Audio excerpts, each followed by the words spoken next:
In a significant and unprecedented shift in Western foreign policy, France and the United Kingdom have unveiled plans to formally recognize a Palestinian state. This bold diplomatic maneuver is widely perceived as a concerted effort to exert increased pressure on Israel to cease its military operations in Gaza and to reinvigorate the long-stalled two-state solution, aiming to bring lasting peace to the tumultuous region. French President Emmanuel Macron, on the 24th of July, announced via the social media platform X that France would proceed with the recognition of a Palestinian state by September. He framed this decision as being in line with France's historical commitment to a just and enduring peace in the Middle East.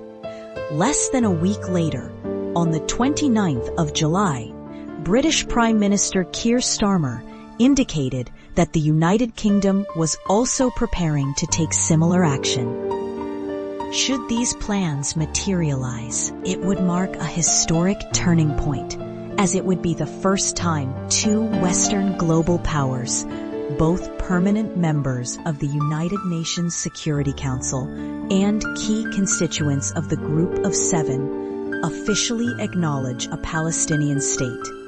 This move is particularly noteworthy because it signals a departure from the long-held conventional Western stance, which traditionally insisted that recognition of a Palestinian state should only occur after a comprehensive agreement on critical issues such as borders and the status of Jerusalem had been reached between all involved parties. Malik Benslama Dabdoub, a respected commentator for Conversation, observed, "This development reflects a growing sense of frustration across numerous European nations regarding the escalating violence in Gaza and the persistent failure of peace negotiation efforts. The conflict, which ignited in October of 2023 following Hamas's attack on Israel, resulted in the deaths of more than 1,100 people and the capture of approximately 251 hostages.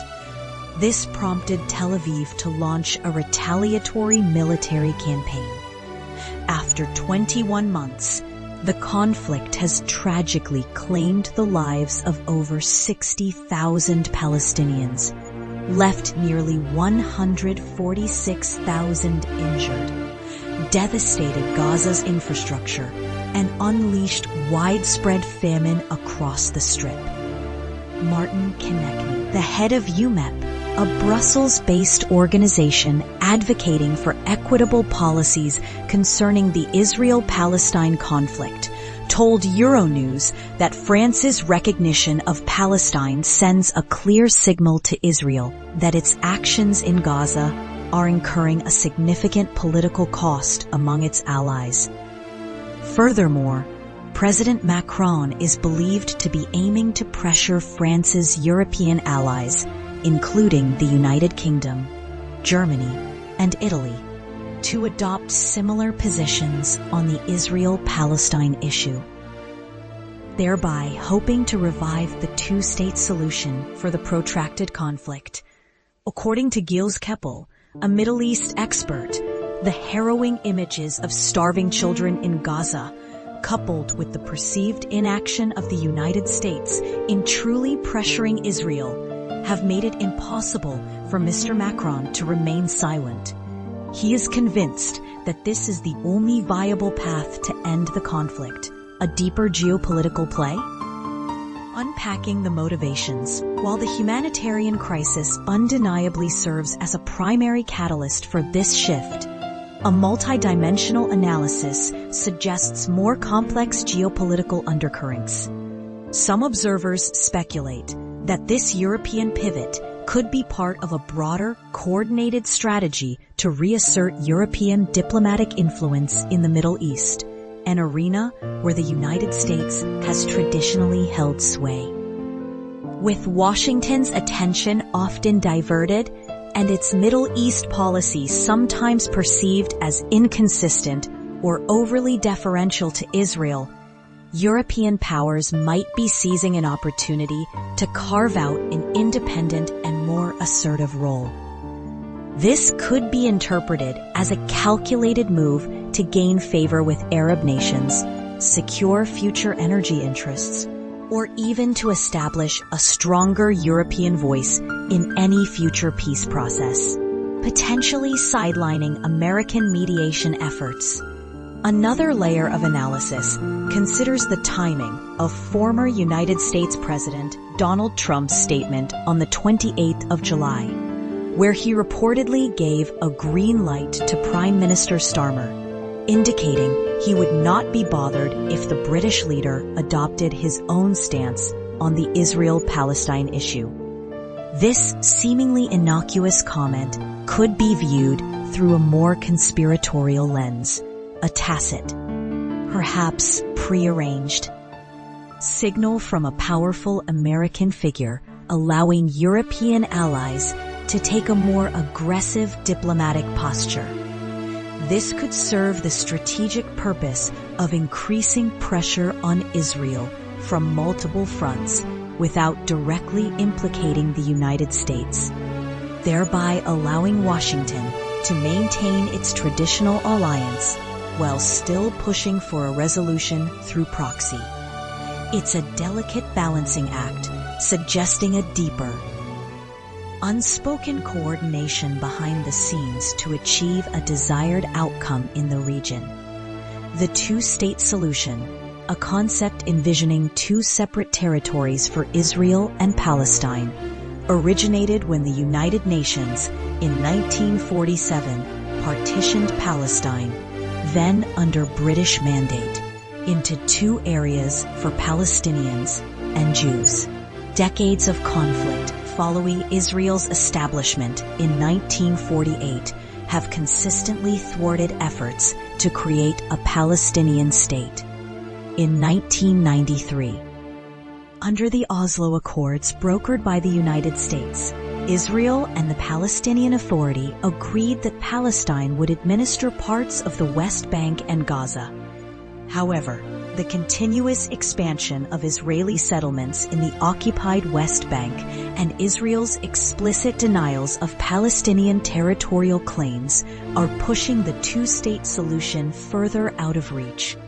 Joseph Adaman, a CNN commentator, believes that President Macron aims to create a domino effect of Palestinian state recognition across Europe, an ambition seemingly realized with the United Kingdom's positive response.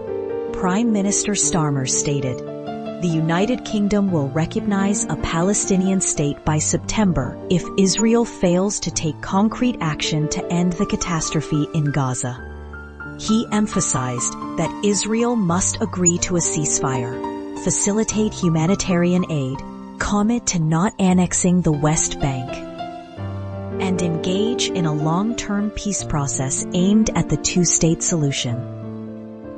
This initiative also serves to alleviate some domestic pressure on Prime Minister Starmer, as an increasing number of ruling Labour Party members of Parliament have been urging him to exert more pressure on Israel.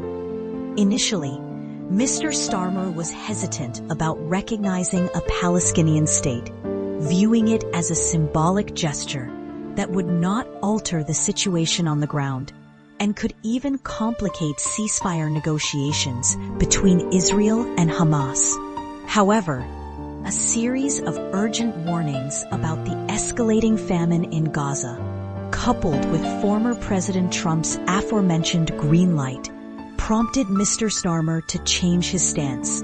According to two British officials, the Palestinian Authority and Hamas have both welcomed the moves by the United Kingdom and France.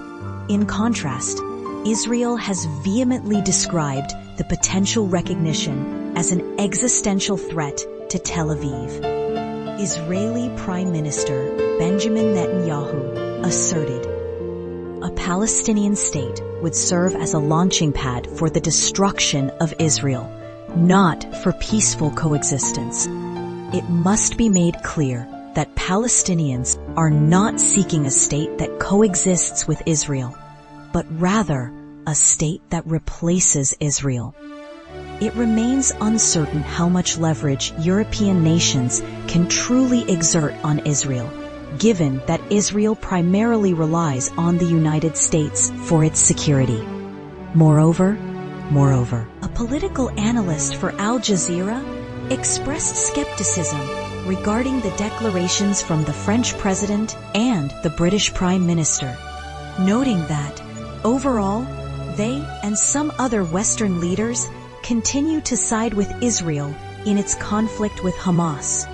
Mr. Bishara critically remarked, "We need to see concrete actions instead of flowery words, because they have no standing to speak of peace and justice when they are complicit in violence."